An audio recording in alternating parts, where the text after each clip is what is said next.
Oke, baik. Jadi materi hari ini yaitu berkaitan dengan etika dalam audit komunikasi. Di mana ini adalah materi terakhir yang saya sampaikan dalam setengah semester untuk mata kuliah audit komunikasi. Seperti itu ya. Untuk materinya masih sama, tim teaching disusun oleh tim teaching yaitu ada saya, Mbak Sri, dan juga Mbak Ratna selama 1 semester ke depan. Nah, kita mulai dulu dari definisi etika sebelum nanti kita akan membahas terkait dengan etika dalam audit komunikasi. Jadi, etika di sini merupakan gabungan dari 3 elemen utama, yaitu ada ilmu, seni, dan juga etika itu sendiri. Nah, kalau kita berbicara terkait dengan ilmu, tentunya etika itu bersifat secara sistematis, jadi ada teori dan juga metode yang mendasari sebuah perilaku itu tepat atau tidak. Kemudian etika dalam audit komunikasi berlandaskan elemen seni, yaitu adanya keterampilan personal seorang auditor. Jadi kalau misalnya kita berbicara seni di dalam komunikasi, seperti halnya public relations, bahwa seni di sini setiap organisasi memiliki perbedaan dalam melakukan atau menerapkan etika dalam masing-masing organisasi. Jadi seni di sini bersifat fleksibel, jadi kalau misalnya seni bersifat ilmu di awal itu adalah sifatnya sistematis atau terstruktur, sedangkan kalau seni di elemen yang kedua itu bersifat fleksibel atau bisa beradaptasi dengan kondisi dari organisasi. Nah, sehingga auditor di sini memiliki atau mempunyai kebutuhan atau keahlian yang tinggi dalam melaksanakan proses audit komunikasi. Dan yang terakhir adalah etika itu sendiri menjadi pedoman dan juga menjamin tanggung jawab auditor dalam menjalankan proses audit komunikasi dalam sebuah organisasi. Nah, sehingga kita masuk kepada definisi etika. Etika seperti yang sudah kita ketahui, etika adalah sebuah kumpulan nilai, prinsip, dan juga standar perilaku. Jadi, etika sendiri, definisi lainnya adalah proses untuk menentukan benar atau salah. Jadi, setiap teman-teman melaksanakan atau mengambil keputusan, itu pasti harus berlandaskan pada suatu sistem atau pola perilaku tertentu untuk menentukan hal tersebut itu benar atau salah, sehingga kita mengacu pada standarisasi dari masing-masing organisasi. Nah, sehingga berikutnya adalah etika dalam ruang lingkup profesi, di mana di sini fokus pada pengaturan tanggung jawab profesional dan juga ada sanksi moralnya ketika seseorang atau misalnya sekelompok orang itu melanggar suatu tindakan tertentu. Nah, sehingga etika di sini dalam lingkup profesi tentunya ada batasan-batasan tertentu. Misalnya dalam sebuah organisasi itu mengacu pada SOP tertentu atau dalam ruang lingkup profesi tertentu itu juga ada kode etiknya. Kalau di humas itu ada perhumas, seperti itu ya. Nah, jadi kalau kita berbicara terkait dengan etika PR, nanti semester depan teman-teman akan mendapatkan materi yang lebih mendalam terkait dengan etika public relations. Nah, intinya etika dalam ruang lingkup profesi tentunya sifatnya lebih fleksibel dibandingkan hukum formal. Jadi sanksi yang diterapkan itu misalnya ada pelanggaran SOP itu juga pasti tidak saklek pada sebuah sanksi tertentu, tapi disesuaikan lagi dengan kebijakan maupun kondisi yang dihadapi oleh auditor dalam sebuah organisasi. Kemudian etika auditor komunikasi di sini ada dua, yaitu ada etika komunikasi secara umum dan juga etika audit komunikasi yaitu secara khusus. Kalau kita berbicara terkait dengan etika komunikasi secara umum, itu adalah aturan moral yang mendasari seluruh proses komunikasi. Jadi perlu diingat lagi batasan antara audit komunikasi dengan praktik komunikasi itu apa gitu ya. Jadi kalau misalnya audit komunikasi itu kita meninjau apakah pola komunikasi di dalam organisasi secara internal maupun kepada eksternal itu sudah sesuai begitu ya. Jadi kita tidak melihat engagement sosial media misalnya. Nah, kalau engagement sosial media itu masuknya kepada etika komunikasi umum. Sedangkan tadi kalau kita melihat pola perilaku atau pola organisasi baik itu yang top down maupun yang dari atasan ke bawahan gitu kan ya. Nah, itu berarti masuk kepada etika audit komunikasi. Jadi yang membedakan antara etika komunikasi secara umum dan khusus dilihat batasannya. Kira-kira fokus dari kegiatan komunikasinya itu berlangsung untuk menerapkan audit komunikasi atau tidak. Kalau iya, berarti masuk kepada khusus. Jika tidak, berarti masuk kepada etika komunikasi secara umum. Nah, seperti yang teman-teman bisa lihat, etika komunikasi secara umum bisa berlaku interaksi antar individu atau kelompok maupun lembaga lainnya juga. Nah, bentuknya itu beragam, bisa tadi melalui sosial media ataupun media lainnya dalam cakupan komunikasi. Sedangkan kalau audit komunikasi secara khusus mengatur sikap perilaku profesional selama melakukan proses audit. Jadi nanti teman-teman sebagai auditor di lembaga yang menjadi mitra atau klien kalian itu harus menerapkan pola-pola tertentu untuk menerapkan etika audit komunikasi. Dan implementasinya mengatur profesionalisme antara auditor dan juga konteks komunikasi. Dan fungsi utama etika komunikasi secara umum menjaga agar komunikasi tetap adil, seimbang, dan juga tidak merugikan pihak lain. Seperti itu. Kemudian, kita lanjut ke prinsip dari etika auditor. Yang pertama memiliki tanggung jawab profesi tentunya, yaitu menjalankan tugas dengan kesadaran moral dan juga profesional, tidak hanya sekedar teknis saja. Jadi kita tahu mana data yang boleh dipublikasi atau pun yang tidak. Kita menghargai privasi dari organisasi yang sedang diaudit, seperti itu ya. Nah, yang kedua adalah kepentingan publik, yaitu kita mengutamakan kepentingan masyarakat di atas kepentingan pribadi ataupun kelompok, dan juga berkomitmen menjaga kepercayaan publik tentunya. Kemudian bersikap jujur tentu saja untuk menjaga integritas. Lalu yang keempat adalah objektivitas dan juga independensi. Jadi tidak terdistract dengan adanya kepentingan dari pihak eksternal atau pihak lain sehingga tetap netral dalam melakukan proses audit. Kemudian yang kelima adalah kompetensi dan juga kehati-hatian profesional, memiliki keahlian yang memadai dalam bekerja sesuai dengan standar profesi yang berlaku. Dan yang terakhir adalah kerahasiaan, wajib menjaga informasi audit dan juga tidak membocorkan kepada pihak yang tidak berwenang, kecuali memang ada kepentingan atau ada kewajiban hukum dan juga izin sah dari organisasi untuk mempublikasi pesan tersebut.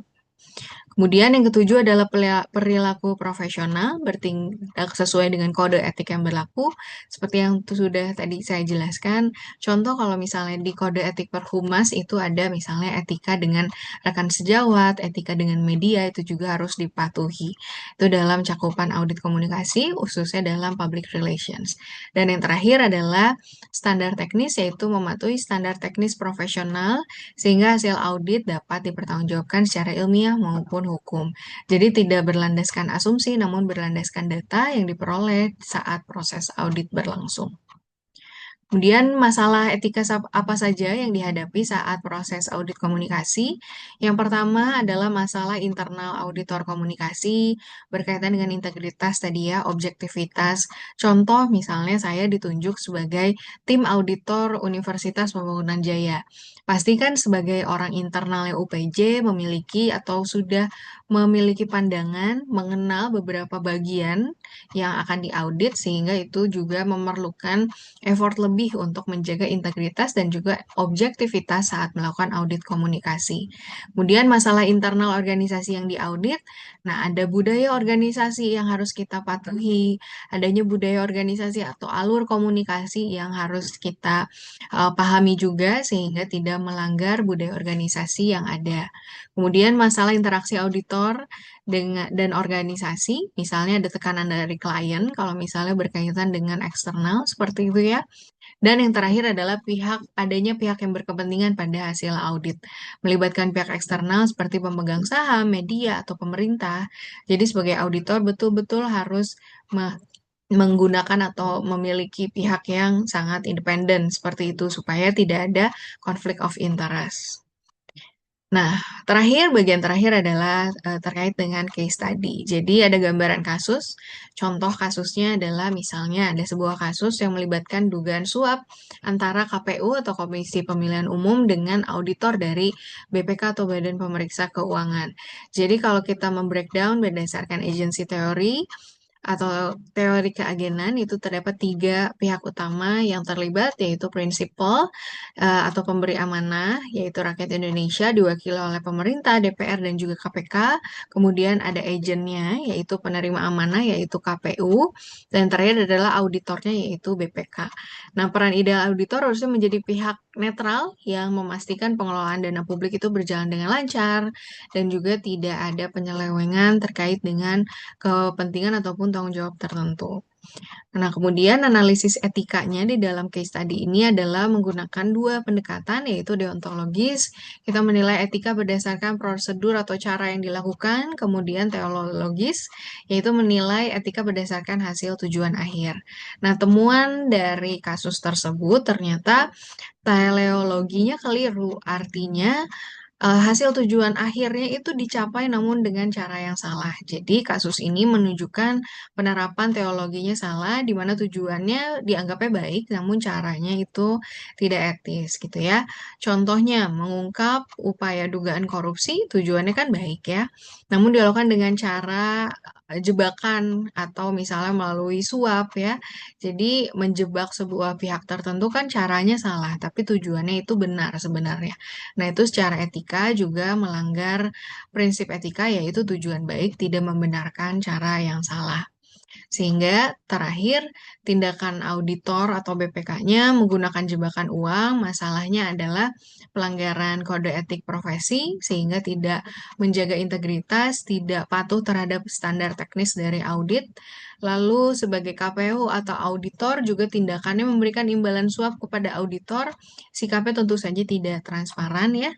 Jadi indikasinya adanya potensi penyimpangan atau munculnya rasa ketakutan ketika hasil audit akan dirilis atau dikeluarkan pada publik.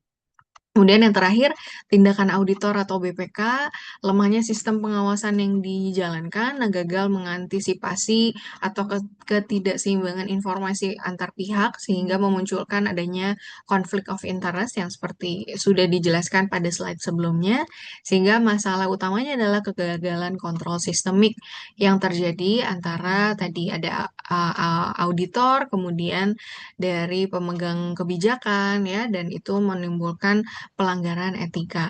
Poin penting dari kasus ini adalah menunjukkan bahwa pelanggaran etika tidak hanya terjadi di level individu atau auditor, tapi juga disebabkan oleh buruknya sistem yang dipegang otoritas atau prinsipal.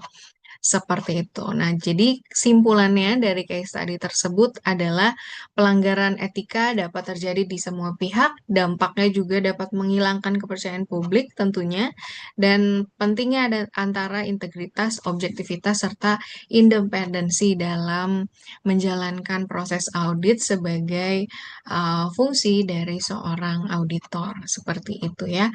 Nah, jadi materi hari ini tidak banyak membahas terkait dengan etika dalam proses audit, sehingga yang perlu teman-teman perhatikan tadi ya, ada beberapa prinsip dari etika auditor, mulai dari tanggung jawab profesi, kepentingan publik, integritas, sampai ke poin perilaku profesional dan juga standar teknis.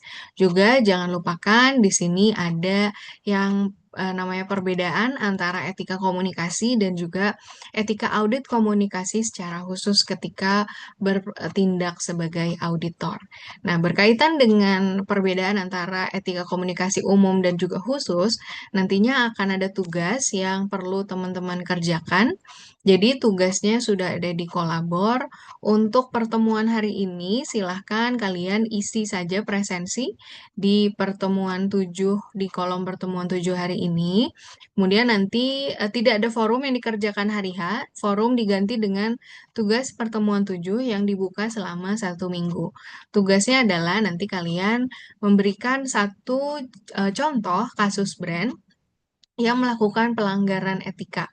Boleh dalam ruang lingkup yang umum atau ruang lingkup etika audit komunikasi secara khusus, seperti yang sudah saya jelaskan. Kalau tadi etika komunikasi secara umum adalah ruang lingkupnya antara interaksi antar kelompok, kemudian maupun antar lembaga, seperti itu ya. Jadi merupakan aturan moral yang mendasari seluruh proses komunikasi. Sedangkan kalau proses etika audit komunikasi secara khusus adalah spesifik dalam profesi auditor komunikasi. Apakah ada case study yang berlaku ataupun sudah pernah terjadi, apa saja, nanti pembelajarannya silahkan dilakukan analisis. Sekali lagi ini tugasnya dibuka selama 1 minggu penuh, jadi silakan teman-teman kalau mau perlu waktu untuk mengerjakannya tidak hanya di jam perkuliahan saja, ini masih dibuka selama 1 minggu penuh gitu ya. Nah, untuk itu silakan presensi di pertemuan hari ini diisi di bagian kolom presensi pertemuan 7, seperti itu ya.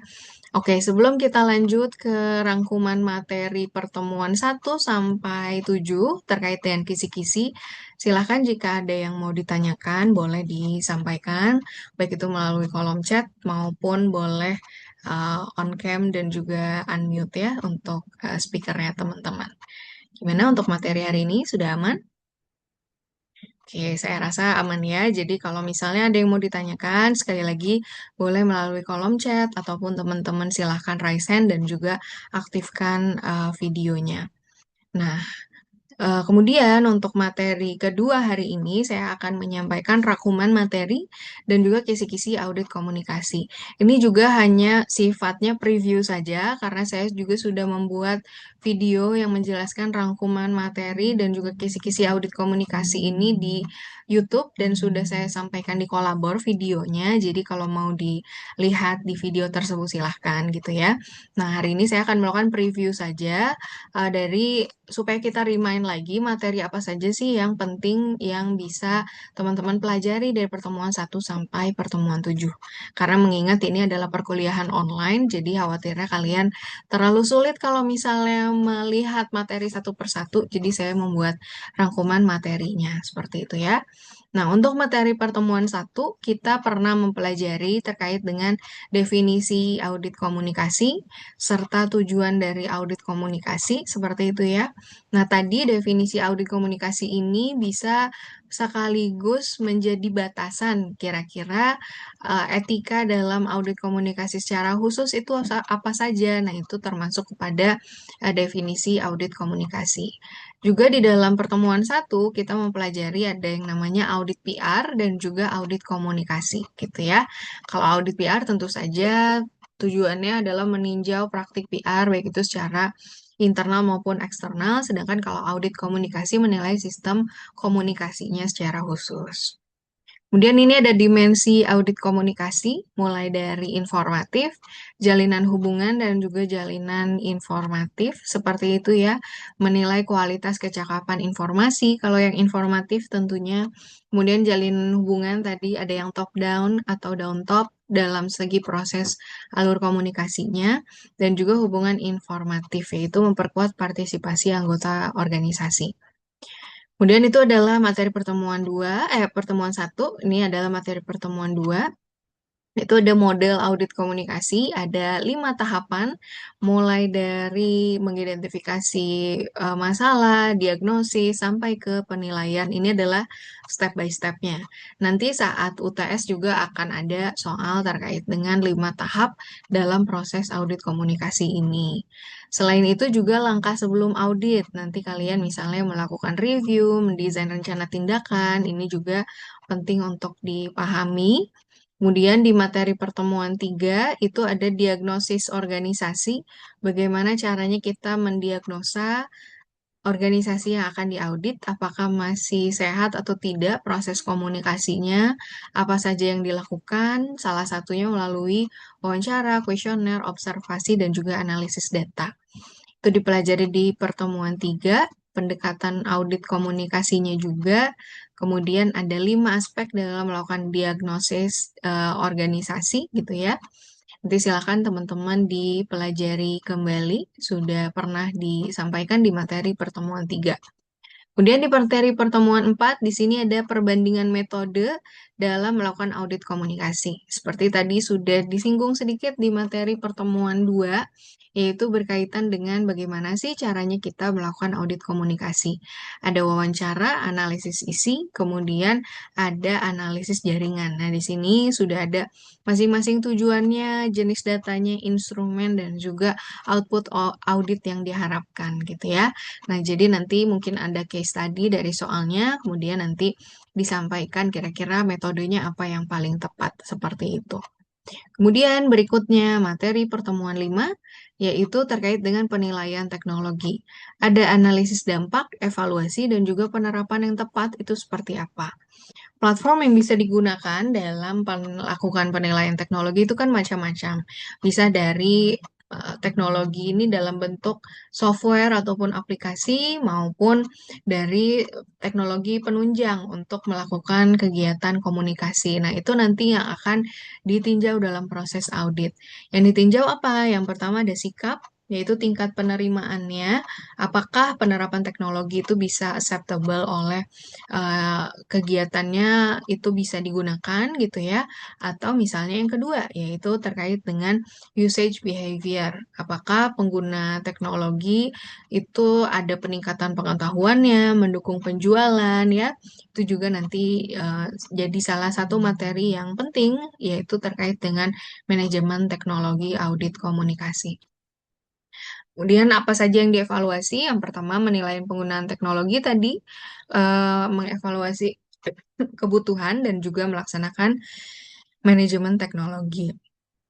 Ini aspek penting yang dinilai. Yang pertama ada user experience, kemudian adopsi, kemudian dukungan, dan juga secara psikologis gitu ya. Sorry.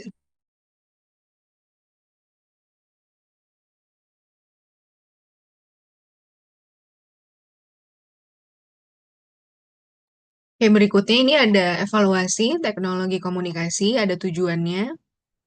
Kemudian ada hambatannya apa saja. Jadi kan tadi langkah yang pertama adalah menilai penggunaan teknologinya. Langkah yang kedua adalah mengevaluasi kebutuhan. Langkah yang ketiga adalah melaksanakan manajemen teknologinya gitu ya. Jadi melihat antara implementasi dengan dampak yang dihasilkan. Kemudian materi pertemuan 6 yaitu ada indikator efektivitas komunikasi strategis. Nah, ini sebenarnya kalian udah ada gambaran karena sudah pernah mempelajari strategi dan taktik PR, kurang lebih sama. Jadi komunikasi strategis itu adalah cara untuk mencapai tujuan besar organisasi, sedangkan kalau strategi komunikasi adalah teknis pelaksanaannya. Nah, yang kalian pelajari di dalam proses audit komunikasi itu adalah komunikasi strategisnya. Jadi, bagaimana caranya perusahaan atau organisasi mencapai tujuan utamanya mereka melalui serangkaian cara, yaitu indikatornya adalah yang pertama ada dukungan manajemen, kemudian ketepatan pesan, bagaimana cara menyusun pesan yang tepat begitu ya. Kemudian kesesuaian media, medianya juga macam-macam. Ada mulai dari media yang melibatkan media luar ruang ataupun media massa dan lain sebagainya. Kemudian yang terakhir bagaimana cara melakukan evaluasi berkelanjutan seperti itu. Step by stepnya nanti kalian bisa lihat secara detail lagi di materi pertemuan 6. Materinya sudah teman-teman pelajari juga di minggu lalu. Kemudian yang terakhir, pertemuan 7 tentunya berkaitan dengan etika auditor komunikasi. Tadi ada etika umum dan juga khusus. Kemudian prinsip etika auditor ada 8 poin diantaranya, yaitu terakhir adalah standar teknisnya. Seperti itu ya. Juga ada masalah etika dalam audit komunikasi. Seperti itu ya. Oke, sekali lagi kalau ada yang mau ditanyakan, silakan disampaikan baik itu melalui kolom chat maupun raise hand juga dipersilahkan. Nah, terakhir hari ini adalah saya akan menyampaikan kisi-kisi UTS tentunya ya. Di mana kisi-kisi UTS di sini saya sudah menjabarkan dari 50 soal pilihan ganda, saya sudah breakdown menjadi beberapa poin.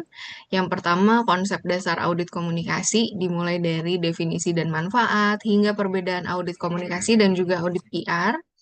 Kemudian ada proses tahapan audit komunikasi ya. Ini sebenarnya tadi udah sedikit saya sampaikan juga. Kemudian ada diagnosis organisasi, tadi ada di materi 3 ya. Kalian bisa cek juga. Kemudian metode pengumpulan data, tadi perbedaan antara kuesioner, wawancara, FGD ya. Analisis isi itu juga ada di dalam metode pengumpulan data. Kemudian ada penilaian teknologi komunikasi, dilihat dari sikap atau attitude serta penggunaan atau usage-nya. Dan yang terakhir adalah etika profesi auditor. Jadi ini sudah saya sampaikan di kolabor, silahkan nanti jadi acuan teman-teman untuk persiapan ujiannya gitu. Nah, UTS dilaksanakan secara online untuk teknis pelaksanaannya melalui kolabor. Jadi teman-teman tidak perlu ke kampus untuk ujian audit komunikasi.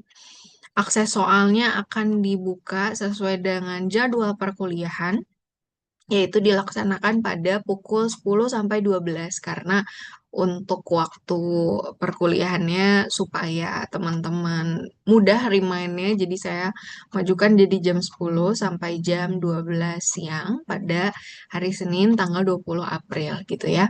Untuk di jadwal UTS yang dari BP itu waktunya, pukulnya itu ditentukan oleh dosen masing-masing, sedangkan untuk tanggalnya itu sudah ditentukan hari Senin tanggal 20 April.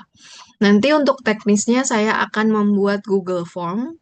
Nah, Google Form itu nanti akan langsung ada poinnya. Jadi silakan nanti kalian akses link Google Formnya akan saya share di kolabor dan automatically ditutup sesuai dengan jadwal yang sudah kita sepakati hari ini gitu ya.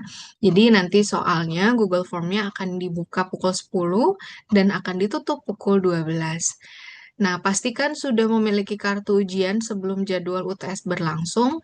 Nanti kartu ujian dan juga KTM dikumpulkan melalui laman kolabor. Saya akan sediakan kolomnya, nanti akan dibuka pada saat UTS berlangsung. Dan mahasiswa tidak perlu isi presensi, jadi artinya kalau kalian sudah apply atau sudah mengikuti soal UTS-nya, ujian tulisnya, itu sudah terhitung hadir seperti itu ya. Nah, kemudian mahasiswa diperkenankan untuk mengisi Google Form tersebut hanya satu kali kesempatannya, sehingga kalau lebih dari satu kali menggunakan email yang sama itu nggak bisa. Tapi kalau misalnya error gitu ya, kalian menggunakan email kedua yang diambil adalah nilai yang terkecil, karena khawatirnya ada kecurangan kalau misalnya 2 kali mengikuti soal, khawatirnya kalian karena udah lihat soalnya jadi udah tahu jawabannya seperti itu ya. Jadi itu diharapkan kalian hanya mengikuti satu kali saja gitu nanti, karena teman-teman nanti khawatirnya rugi juga kalau misalnya tidak mengikuti sesuai dengan ketentuan gitu. Kenapa pertimbangannya menggunakan Google Form supaya tidak terdampak traffic ya? Karena kalau di kolabor biasanya banyak yang akses, trafficnya suka padat, khawatirnya error. Jadi kalau di Google Form harusnya sih aman gitu ya, tidak trafficnya masih aman gitu ya. Kemudian untuk Coursera silahkan nanti kalau misalnya ada yang mengikuti Coursera untuk nilai tambahan UTS, mahasiswa boleh diperkenankan mengikuti Coursera, tapi tetap itu tidak mengganti nilai ujian. Coursera sifatnya hanya nilai tambahan saja. Untuk sebagai nilai tambahan UTS, nanti link course-nya sudah saya sampaikan di kolabor. Jadi sertifikatnya akan dikumpulkan di OneDrive gitu ya. Nah, berkaitan dengan Coursera, link coursesnya sudah ada di sini. Judul course-nya adalah Culture Driven Team Building Specialization. Silakan nanti kalian kerjakan. Kemudian nanti link pengumpulan sertifikatnya sudah ada juga di kolabor. Jadi kalau udah ada yang punya sertifikatnya boleh dikumpulkan di OneDrive ini. Ini ada sertifikat Coursera. Untuk tugas kelompok ini adalah nanti setelah UTS mulai ada tugas kelompok seperti itu ya. Oke, untuk nanti UTS akan saya sampaikan di kolom UTS pada kolom pertemuan 8 ini. Ya, sekarang masih di close, masih belum saya isi karena memang jadwalnya masih belum berlangsung. Seperti itu ya. Jadi saya ingatkan lagi untuk hari ini ada presensi, silakan isi di kolabor. Materi hari ini berkaitan dengan etika sudah saya sampaikan di kolabor juga. Lalu ini adalah rangkuman materi dan kisi-kisi UTS. Untuk soal UTS-nya adalah 50 soal pilihan ganda semuanya, jadi nggak ada esai, sehingga nilai kalian akan muncul otomatis setelah teman-teman submit untuk mengerjakan soal ujiannya.